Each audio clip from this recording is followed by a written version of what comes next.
Hey, good morning and welcome to Breakthrough Walls. I'm Ken Walls and I'm your host. And today I have the one and only Emmy Swayze on. Emmy is an actress that I met through my dear friend and brother, Glenn Morshower. I'm excited to have Emmy on and have you hear her story. So do me a favor and share this out and let's get a bunch of people on here. Stay tuned. I'll be right back with Emmy Swayze.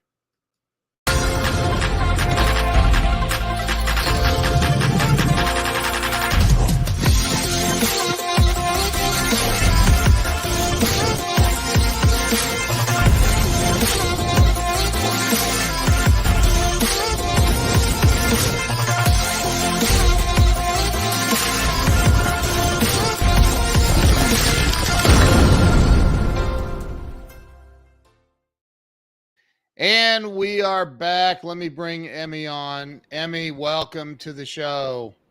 Good morning. Thank you Good for morning. having me. Yeah, it's my pleasure.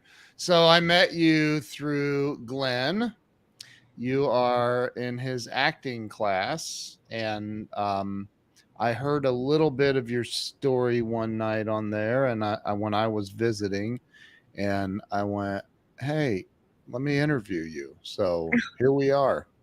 So, Emmy, why don't you start with telling everybody where you were born and raised?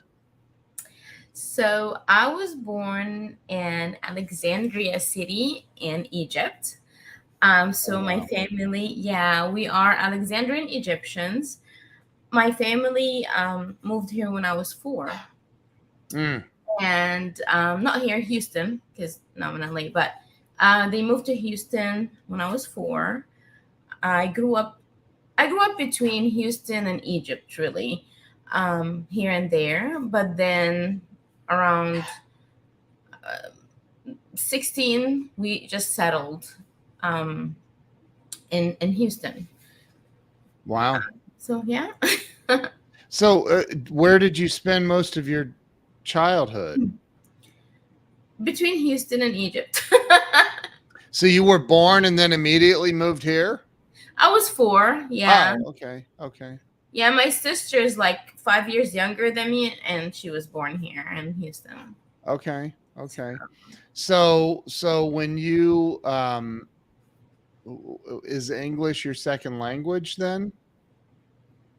It's my first language, Is it? but yes, but I went to British schools all my life, Oh, wow. and then yes, like my high school is something called the IGCSE. So my dad worked in the oil field. He worked for like he managed risky projects for companies like Schlumberger, all of that. So he wasn't sure we were gonna live, right?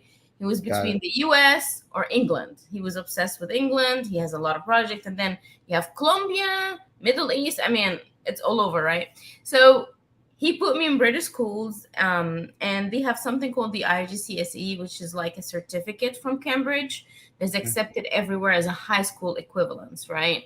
So I grew up English is my first language, but then my mom speaks those, deep Egyptian accents like "Good morning, America. How are you guys doing?" Yeah.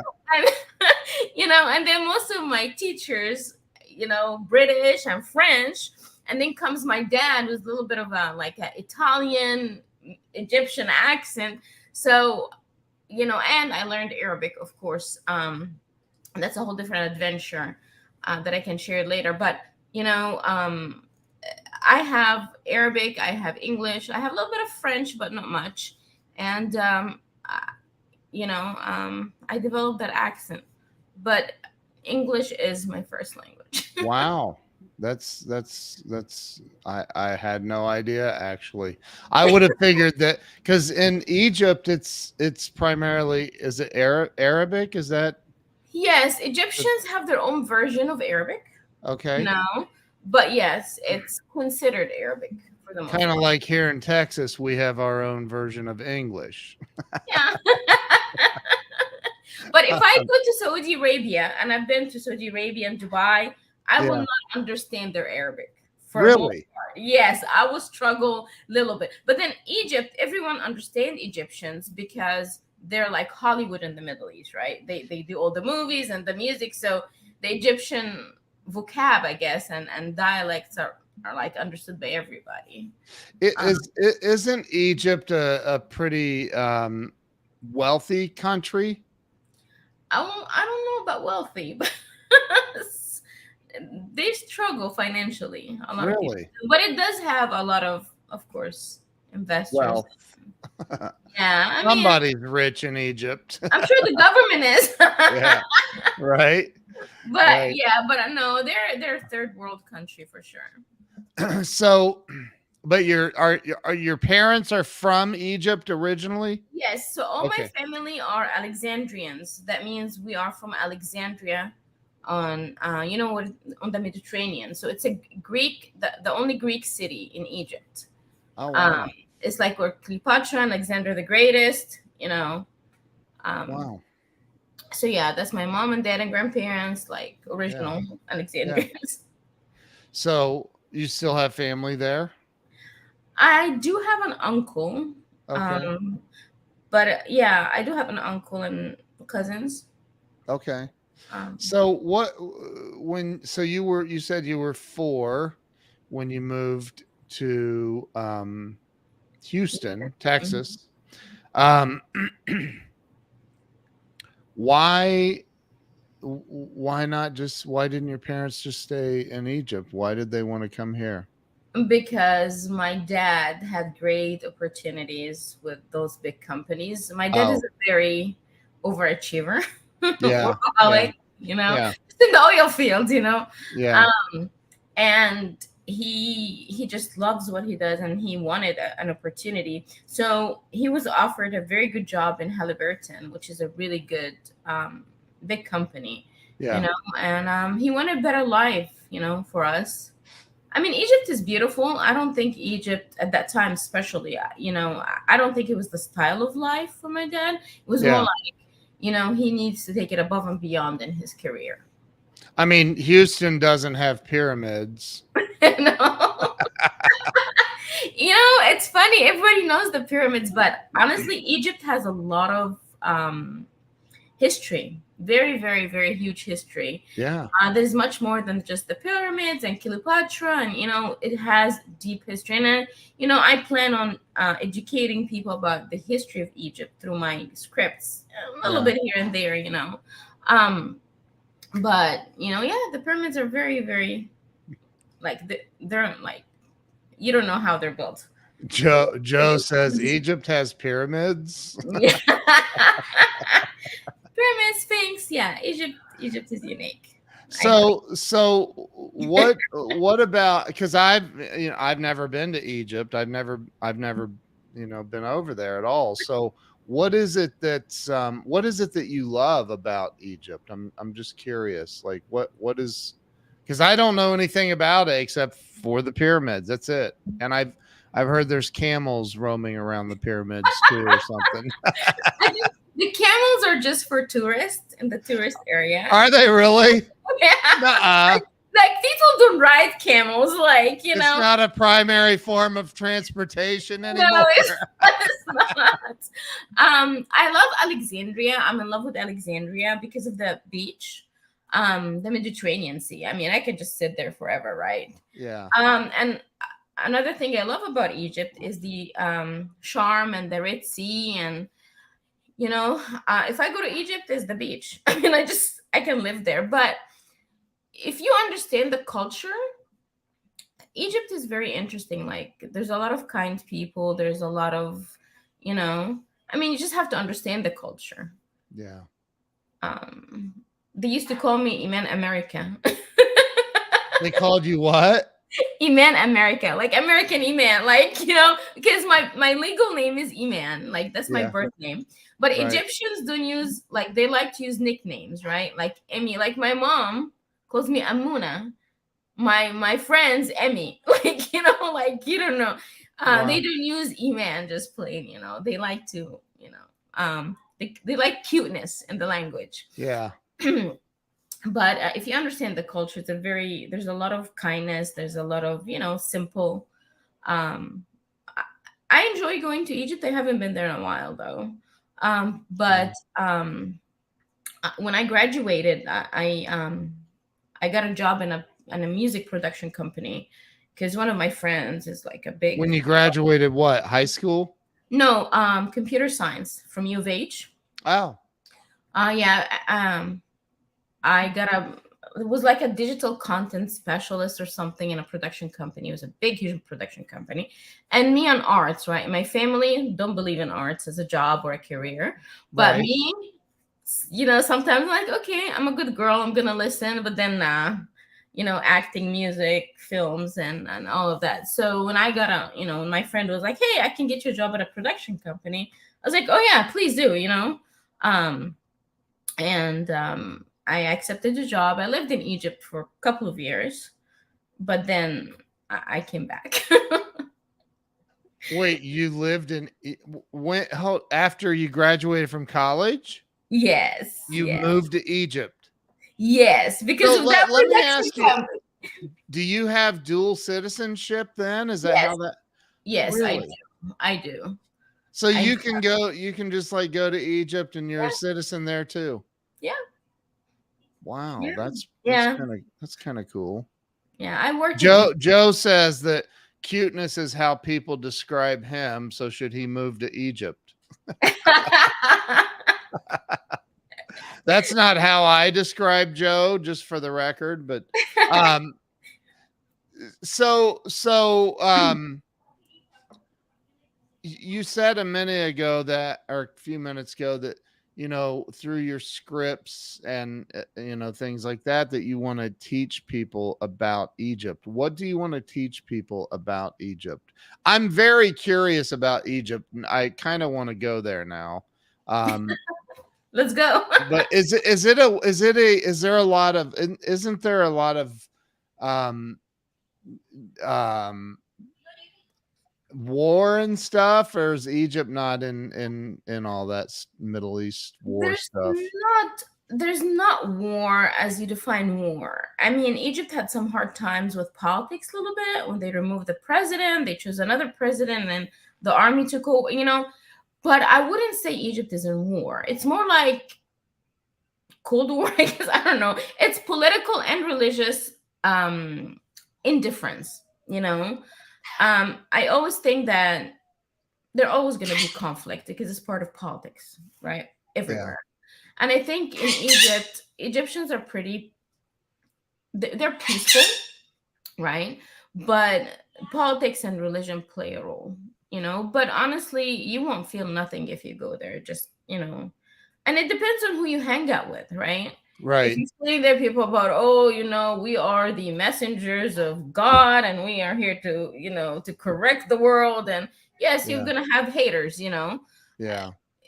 It depends. You decide the energy that you're around, the mindset. But if you have a positive mindset, you don't have a problem. I know my uncle, I have a couple of aunts and again cousins that everybody loves being there. It's not like anybody feels unsafe.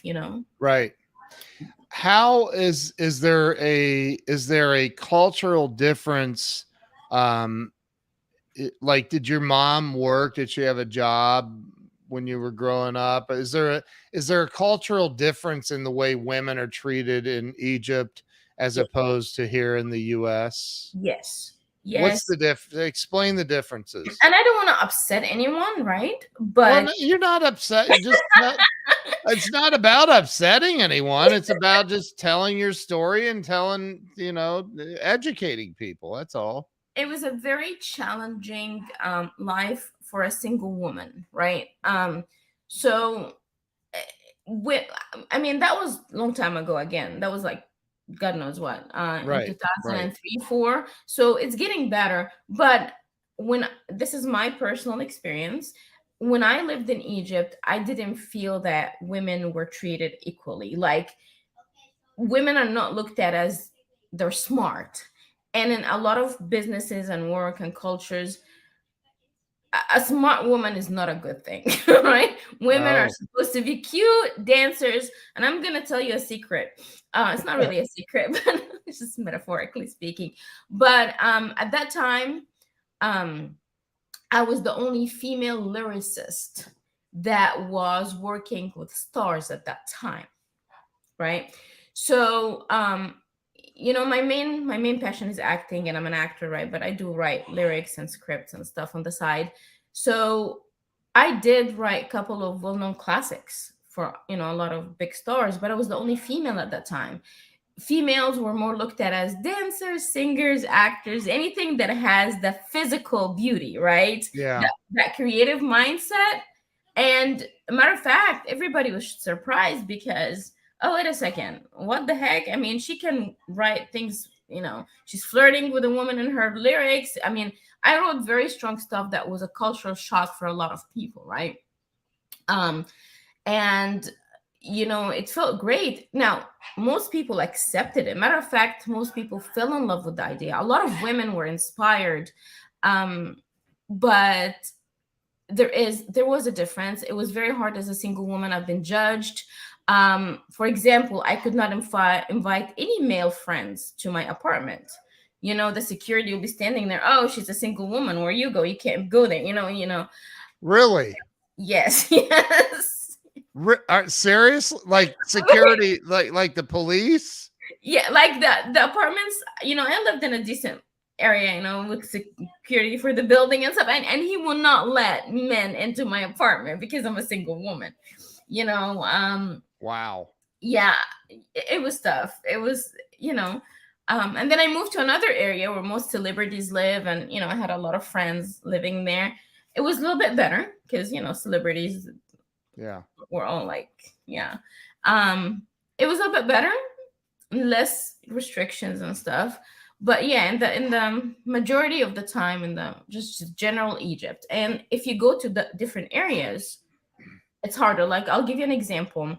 So kids and animals are my passion, right? So in Egypt, there's a lot of orphanage where kids found on the streets. So I connected with an orphanage. I used to go visit them all the time. I used to even, the ladies that stay overnight shift used to sneak me in and, hang out with the kids overnight. They'll play with my hair and I realized that in the morning, people working at the orphanage are teachers, educators, people that have money that, donate to the orphanage. Right. But the night shift was women who couldn't read and write. There were mostly women from Upper Egypt, right? And they couldn't even write their names. And I started teaching them how to write their names in English and in Arabic. I started telling them about education and how education is a good thing, and how I'm so proud of them that despite the fact they're not educated, they still have a job, And I realized that even these jobs were not their choices. They were told to work because dad's sick, she needs to work until she gets married, or the husband wants her to work, but Right. they have to make sure they work in a place where they're always monitored. So I mean, Wow. it depends on where you go in Egypt. Yes, there were some areas in Upper Egypt that are very challenging, and again, I didn't explore every bit and piece in Egypt, but it's a different culture for sure. That bird wants to be heard. Yeah, he's my baby. See, I have him even tattooed on my back here. Wow. Wow. Yes, he's Um, my little baby. yeah, he does not like not being the center of attention, I can tell. So you said you lived there for a couple of years and then you came back to Houston. Mhm. Um, and you get out of college, you go to Egypt, you come back. What did you do? Like, what got you into the acting realm and everything else? I mean, what did you do for a living? How did you earn money? Okay, so here's the thing. My family was a no arts, right? Artists are people on drugs and alcohol. Yeah. It's not a career, right? I didn't, my dad, I did not pay all this money to educate you, and then you're choosing to go to all that Yeah. stuff, right? So there was this battle inside of me that, I didn't want to upset my parents, because despite the fact that I've been here and there, the culture still took over some parts of my mindset, right? Yep. Especially religion. Religion is a very strong tool. And, I love God, I believe in God, but at the same time, it was a strong tool because if you do this, God will not be happy with you.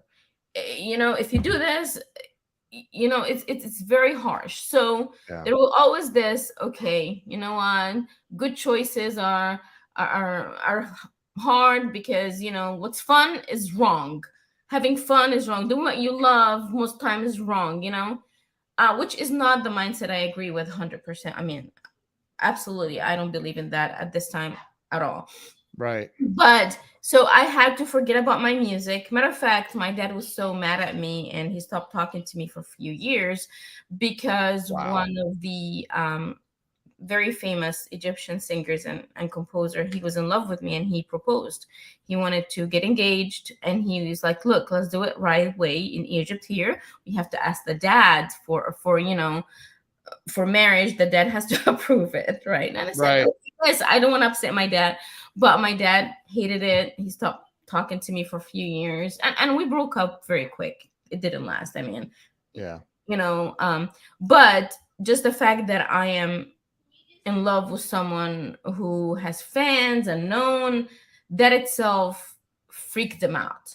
Oh, my daughter lost it. She's going to be on drugs tomorrow. She's going to be alcoholic. She's, all that crazy visions.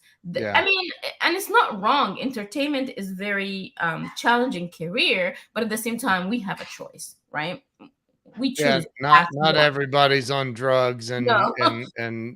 boozing it up. Yes, but that's what they Yeah. think, right? So Right. they made me focus on computer science. So my degree's in computer science. Right.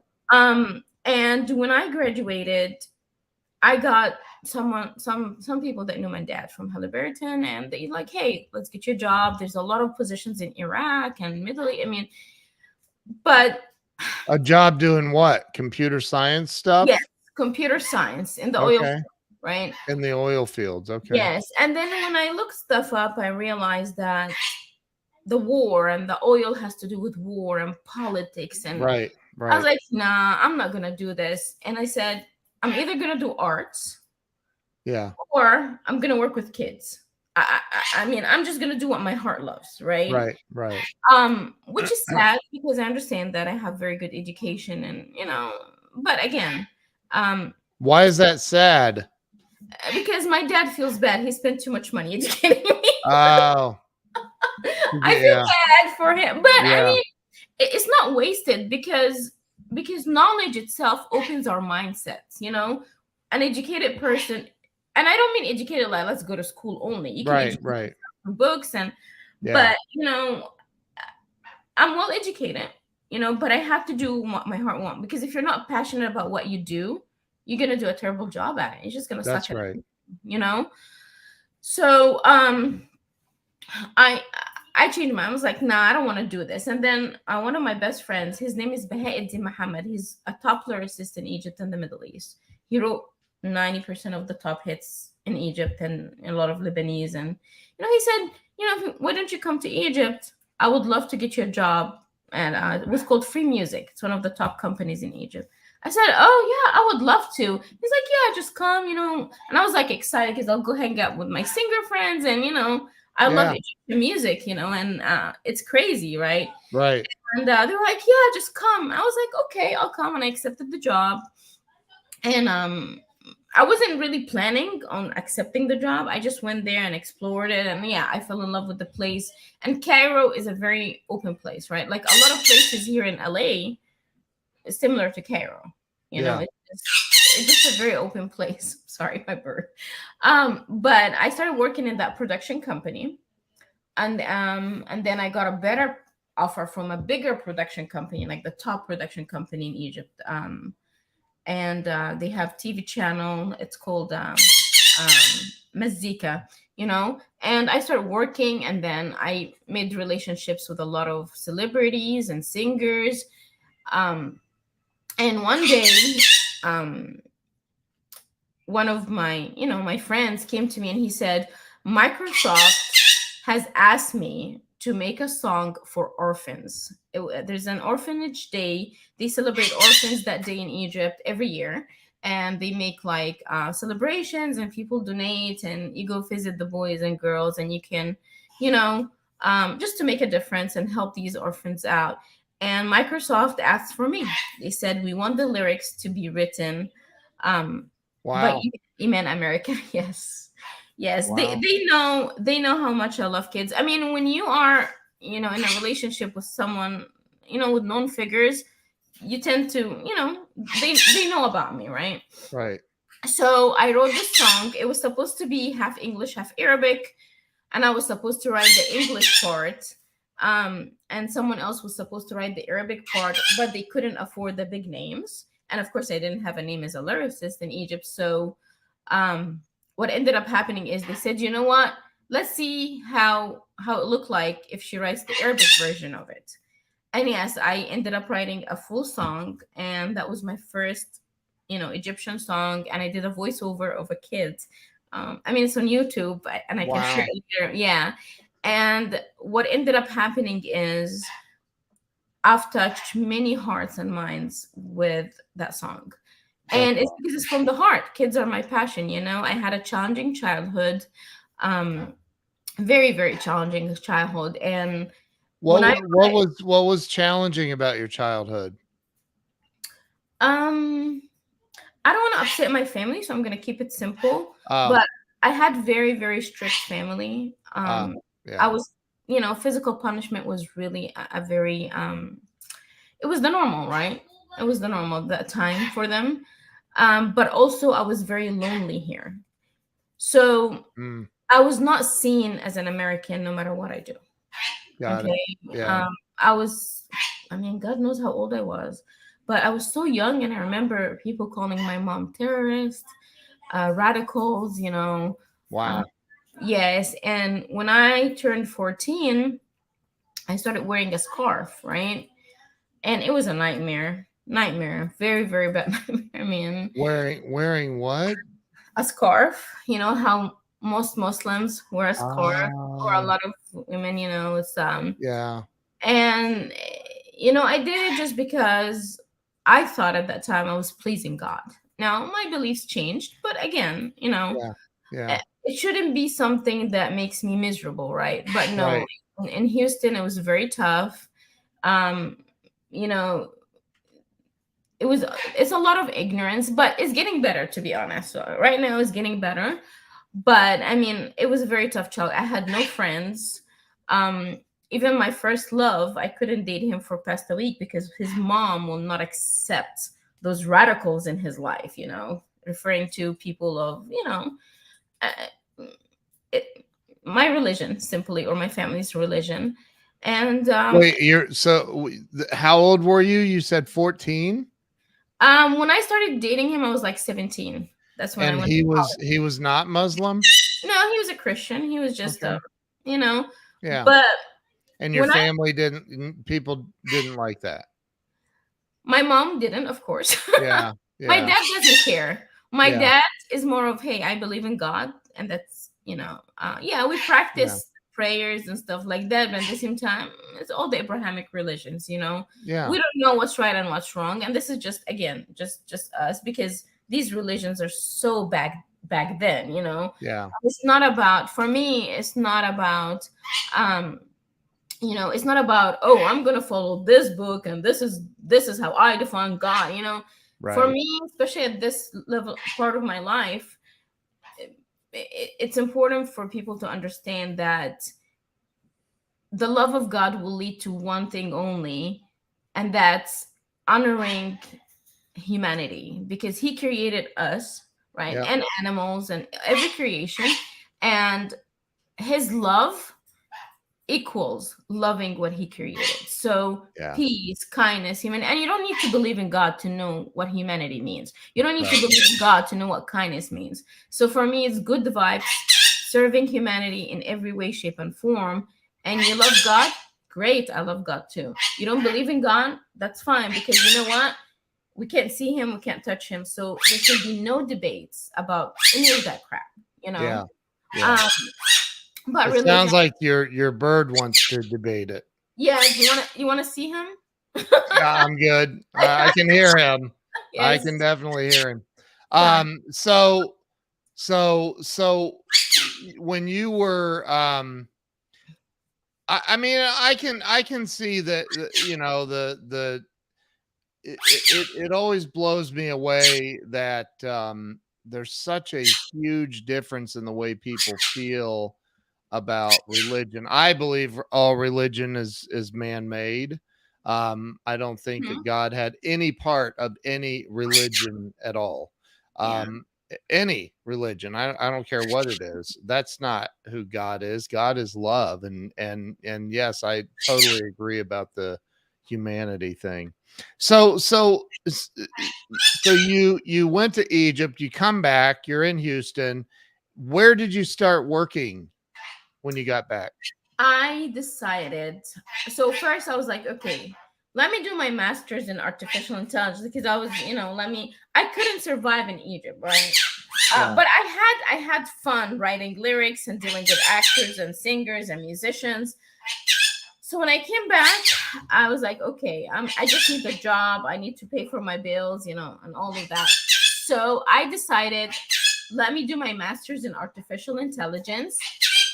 Sunny. In artificial intelligence, and let me help kids with special needs, like, that needs organs, that has diabetes. And I found myself sitting there. You know how they say history repeats itself, right? I went to computer science. I didn't like it. I went to music, right? Now I'm going to do artificial intelligence and I'm not Yeah. going to like it. And then Right. so I said, no.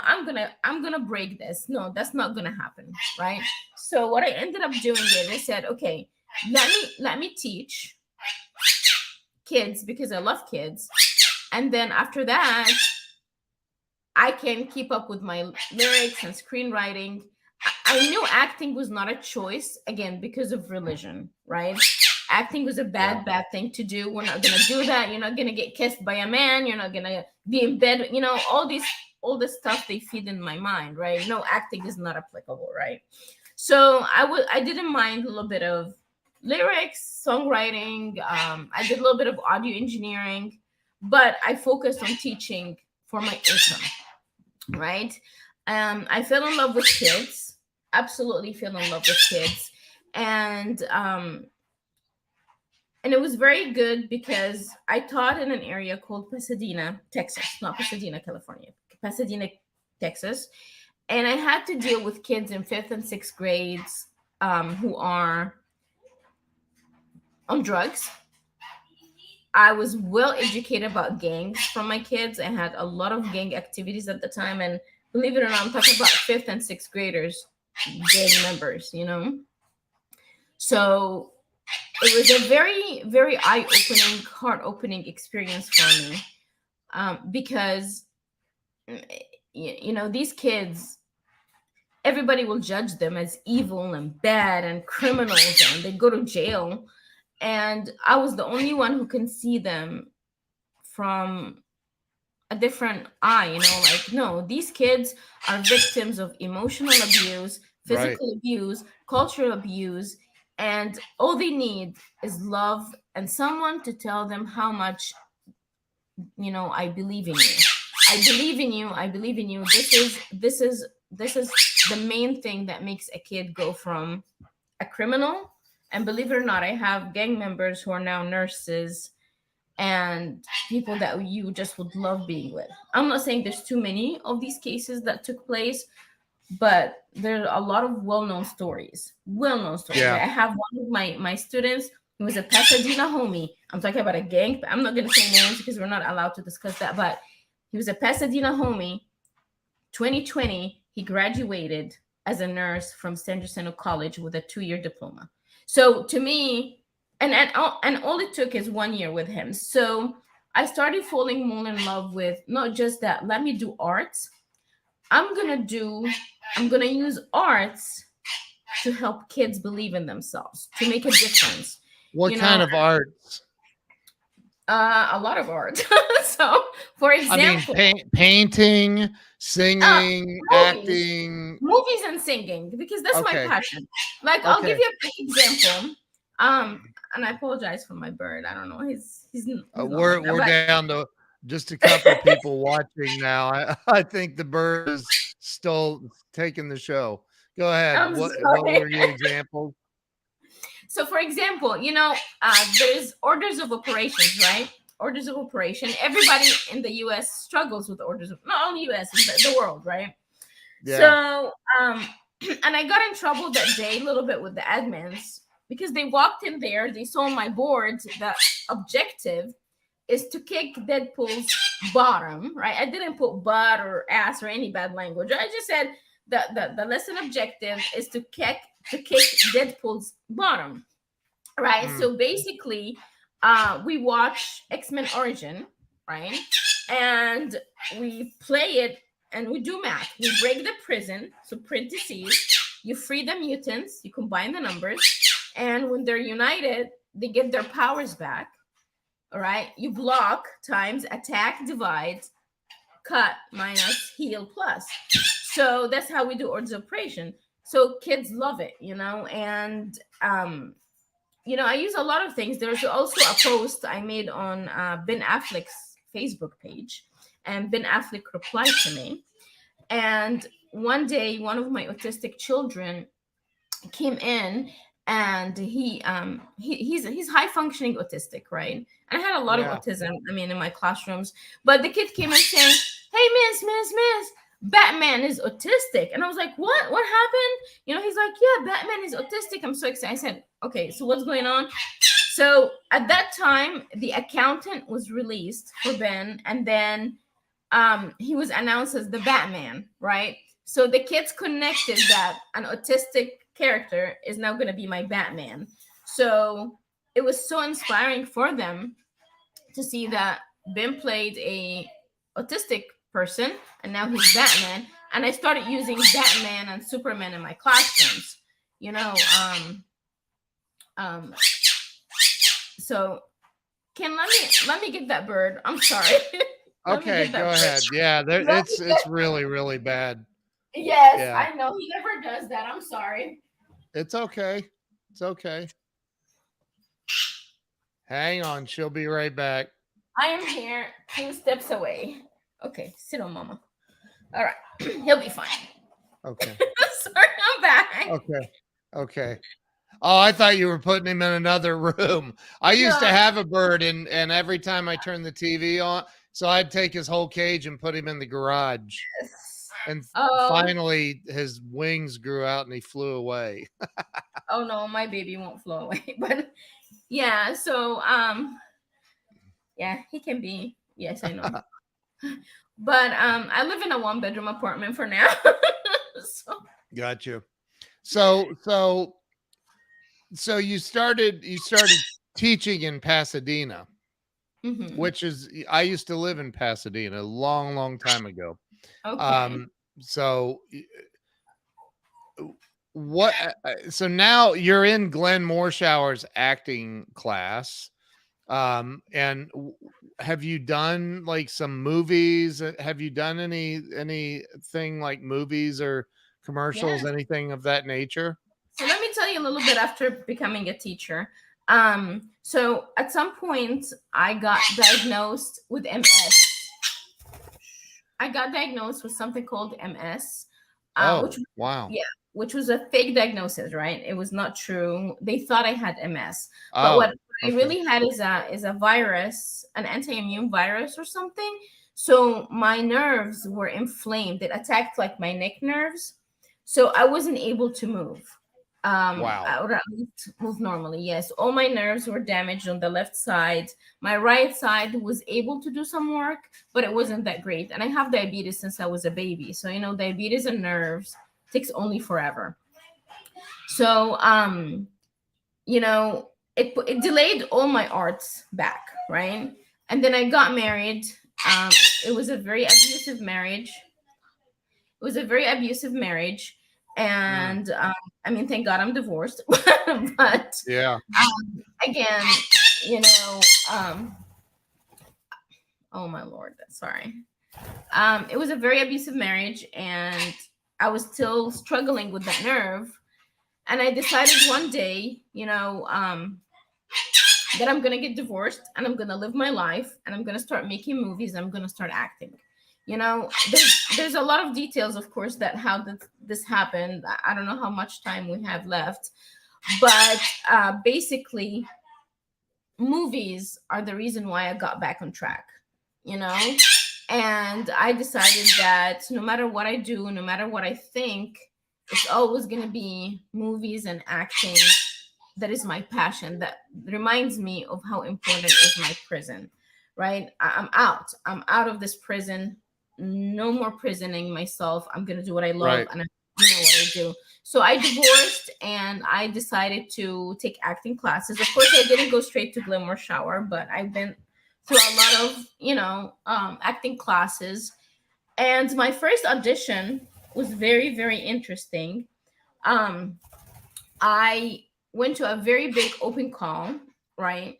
And they were looking for people from different colors and diversity or whatever. It was I believe it was San Antonio or Austin. I forgot where, but she they handed me a Spanish script thinking that I'm Hispanic because I guess in Texas, if you're not white or black, you're Hispanic, right? So she gave me a Wow. Hispanic script, and I was like, I'm sorry. And keep in mind, that was my first audition. I was so nervous, very, Yeah. very nervous. And, I didn't know what to tell her except saying, I'm sorry, I don't speak Spanish. She freaked out.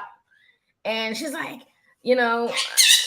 freaked out as in professional freaking out, getting mad, And Yeah. she was like, oh, it says bilingual. I said, yes, ma'am, but it says Arabic Egyptian dialect. And I was kicked out of the audition, basically, right? Yeah. So I went to my acting class, and it was a complicated class because people basically said comments about my religion. The acting coach, she goes and she said, I didn't know you're Egyptian, so please. And she was Indian. She was not white. She was not black. She was Indian. And Right. she said, don't tell your religious leaders that I'm your acting coach because I don't want to be killed. So Wow. so it got me so frustrated. I've seen some reactions from some actors in the class, and I decided, you know what? I'm gonna be positive because that's who I am, right? And Yeah. if they think I'm negative or I'm a terrorist, let me teach them how I am not what they believe, right? Right. So I decided to make films. My first film, it was a short film, it was called Lives in Me. And It's it was called, I'm sorry, it's called what? Lives in Me. Okay. It was something like The Sixth Sense. I'm more on the drama thriller writing, Yeah. and it wasn't a great film. It was just my first script, right? And of course, it was very hard to make because I was directing it, writing it, editing it, doing everything in it. But it was the best thing that ever happened to me because I knew how bad my acting was. And I knew how there is a difference between having the talent and working on your craft. So am I talented? Absolutely. I have great ideas. I have very good thoughts. I'm very unique talent too, But when it comes to the craft of being on camera, of being in films, light, camera, editing, the acting part is not what we think it is when we first start. We think, oh, if I can be in character, I'm a good actor, But no, Yeah. kids play with their Barbie dolls and their Transformers and their characters. They're not actors until we Right. start crafting. So when I edited my first film, I started noticing things that are very bad, but it made me a very good actor. So one of the things, for example, I was editing a dirty shot, right? That means like when the two people are in a dialogue and then you see part of the body from the back of the camera, right? So I started noticing that when the camera was facing me, I was very passionate and acting, and my body language was different. But in the reverse shot, my body was still. So average fans might not notice the difference, but something didn't look right in the shot. So I learned that no matter what I do, if the camera is in my face or in my back or my side, whatever it is, I have to keep my energy. I have to keep the same performance. I have to keep the passion in the lines as if the camera is facing me. And stuff like that, I would not have learned if I haven't edited a film, right? And then I met someone who had a filmmaking school who taught me more about filmmaking, and I started teaching with him. So I bought a Black Magic camera, and I started teaching high school students and college students how to make short films. And I've learned a lot by doing this, like how to pitch in your script, how to do pre-production, post-production, make short films. And it only gets better. I made comedies. I've worked with Vicky Guerrero, who's a WWE beautiful, beautiful star. I've worked with very, very good working actors. I mean, my stuff, I shared on my social media, my YouTube. But yes, I made comedies, I made thrillers, I made drama. But again, they're all short. Until this last film, it's called The Curse of Sekhmet or Sekhmet. And this is where the ancient Egyptian part comes in, right? And I have a version with Glenn Morshower in it. I don't know. Wow. Yeah, Glenn came to visit me on set, and he was very inspired. And he said, "You know what?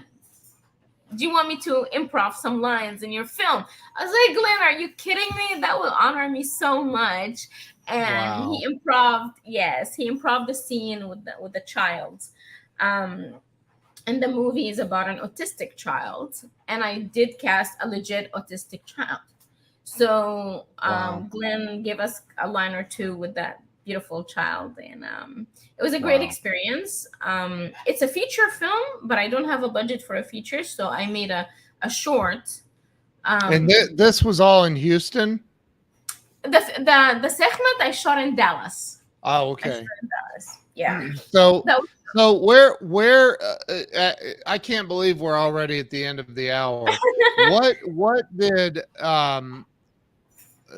like you ended up leaving Texas and going to Los Angeles? Why did you leave Texas and go to well, LA? I left Texas because I am not. So when it comes to my acting, it's not a hobby. It's not something I'm gonna do on the side. It was time for me to take it to a full-time job. This is what I Okay. want to do 24/7. I'm also a very unique writer. And I said I'm going to visit California to see how I feel and what my heart tells me. My heart told me, you need to go to LA. Wow. It's time for me to take acting into a full-time job. Um, Films are how I grew up. I mean, as a child, everything that inspired me was a film. When I was diagnosed with that nerve damage disease, what got me out of depression was Doctor Strange. I mean, it just Wow. films have always been, yeah. The minute there's a scene in the film where she pushed him out and she separates the body from the soul, right? The soul goes out and he travels the multiverse, whatever. And I realized that, you know what, I can be in physical pain, I can be classified as a disabled person, but that does not stop me from achieving. My body can be in pain, but I can always achieve. And a matter of fact, I healed completely. Like today, I'm healed.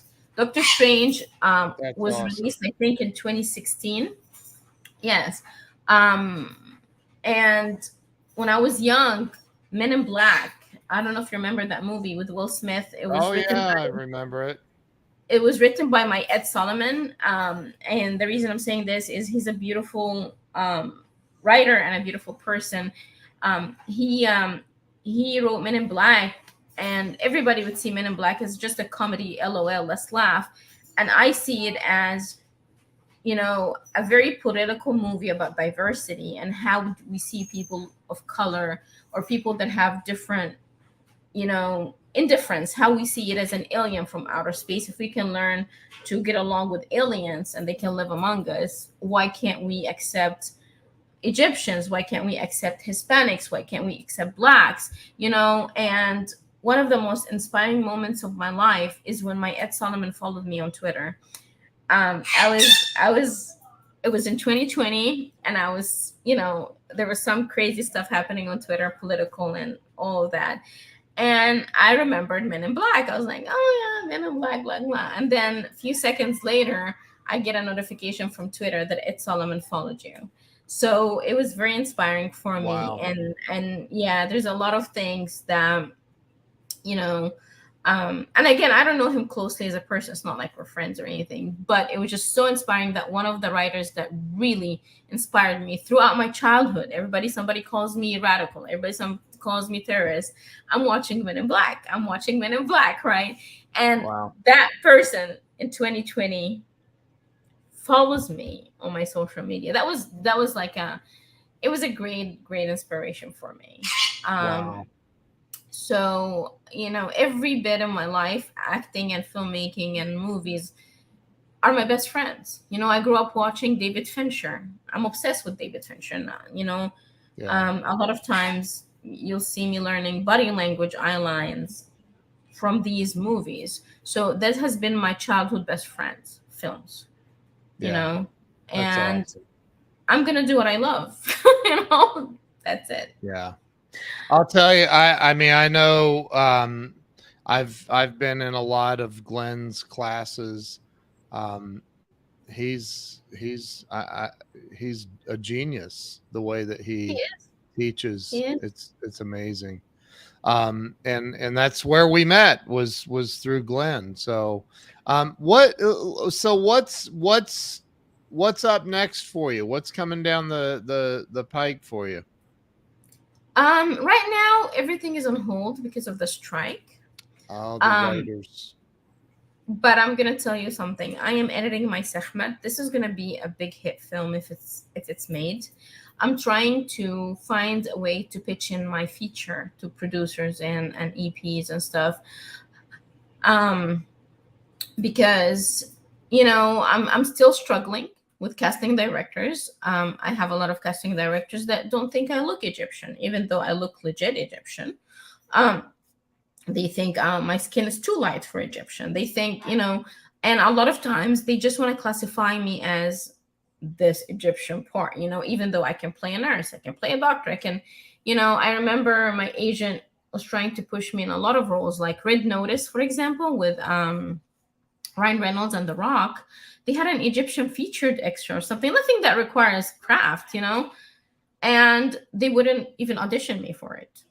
They ended up casting Hispanics and blacks, which is okay. I love everybody, but at the same time, people like me are not getting an opportunity or an equal opportunity. So for me, acting is my main passion, but I have to work on crafting their imagination and their knowledge and their humanity to Yeah. accept people of color, to accept different. So Yeah. that is my next, is I'm focusing on my acting here. We'll see how the strike goes, but also I'm gonna focus on trying to produce that film, because that film pushes for religious diversity, it pushes for color diversity, it pushes for, it's about kids with special needs. It has Yeah. a lot of the things that the world is hungry for: kindness Yeah. and humanity. And I owe a lot to Glenn Morshower, to be honest with you, because Glenn is so compatible with me when it comes to serving humanity and the positive mindset. Glenn taught me more about how to be an editor's best friend, how to not just get into character and act, but how to transition, how to just be an editor's girl, And his positive mindset is the best thing that ever happened to me, because I found someone that, is positive enough to see me as a human being, just human being, accept. Right. Um, and Glenn is someone who's open to differences. He sees Yep. things from a very positive perspective. Things can go bad, but he'll still find something positive to point out, and this is where his brain will focus on the positive in the situation or the positive in the person. And I'm the Yeah. same way, you know. So I don't just consider Glenn my acting coach. He's a friend, he Yeah. is a mentor, he's someone that made me fall in love with acting more. I just love sitting and you know, listening to him. So he's Yep. one of those who really, really made a mark in my acting career. That is, the best is yet to come. But Glenmore Shower for sure um, is a big mark in my career, no doubt. Glenn is there's nobody like him. He's it's impossible to explain or describe Glenn to people. He's the most unique, spiritually connected, huge beingness that I've ever known. He's, you know, well, you He's know, beautiful. him and I are best friends. I love that dude. So He's but Emmy, we're at the end of the hour here. Where can people follow you? What's the best place for people to follow you? So I have Instagram, I have Facebook, and I have Twitter. It's Emmy Swayze. Emmy, Um, just EMMY Swayze, SWAYZE. yes. Um, okay. I also Okay. have my YouTube channel that I put trailers and reels and stuff on it. Is it under Emmy Swayze? Yeah. That's awesome. That's Yeah. awesome. So and I also have my website, emmyswayze.com. If you Google Oh, me, you'll find the knowledge panel right on the right side, and it has all the links too. Just I Google would me. say my opinion about the writer's strike Mhm. is I think that Chat GPT is going to replace them all. But I'm gonna tell you something. This is what I Uh, believe. AI is is a strong tool, but yep. here's the thing. Here's the thing. Writers, and this is, it might upset people, but I'm just gonna say my opinion, including myself. If we can make things that are equivalent to an AI or an AI can replace, then we're not doing our best. I As sat here what? at my desk with Glenn Morshower and his Uh-huh. wife. We're sitting in here, and he hadn't seen much about AI at all. I said, Mhm. "Watch, dude, this thing will write an entire movie script," Yes, and it did, and it was a good script. And he was like, "Oh my god," he couldn't believe it. So it but it's I agree with you. I hear what you're saying, and I agree with you. okay, and this is where we have to do our homework. So now we don't have we can say no to AI by doing one thing and one thing only. Come up with new original ideas that AI hasn't heard of before, because AI is programmed from previous. It's like we're taking history. So Yeah, that's why I believe in the scripts I write so much, because yeah, there's nothing like it. right. And AI is a good tool to help us be better. But if AI and humanity and human mind is equal, then yeah, let AI do it. But guess what? As writers, if you don't want AI, your homework is find a Get way better. that you get better and bring uniqueness. I Yep. am disappointed in a lot of productions lately. Yeah. A lot, and that diversity in Hollywood thing is not done in the right way at all. At No. all. You know, it's gonna kill the entertainment business. It's gonna kill the beauty. Just because someone is diverse doesn't mean let's just put them anywhere, or just write terrible scripts and put a star and then we'll make the money. It's Right. been a disappointment. So you know what, Yeah. guys? You're upset about AI. It's your choice to change that. Let's do homework. Let's Yep. work hard. Let's strive for success. And you know, I don't get upset about things I cannot change. I only Right. worry about what I can do to make things better. Amen. That's it. Amen. Well, Emmy, thank you so much for coming on and sharing today and being Thank a you. guest on the show. Everybody, make sure you go to emmyswayze.com. Susan put it in here. Thank Oh, you, thank you. Susan. You guys are amazing. Thank you for go your to time. go to emmyswayze.com are all your social media links on your website? Yes, on Okay. my links. So And make I'll make sure a you post. follow her. I'll make a post after we cut, and Okay. people can Okay. follow. And Awesome. I'm sorry for my bird. He wants to be part of the interview too. Yeah, it's all good.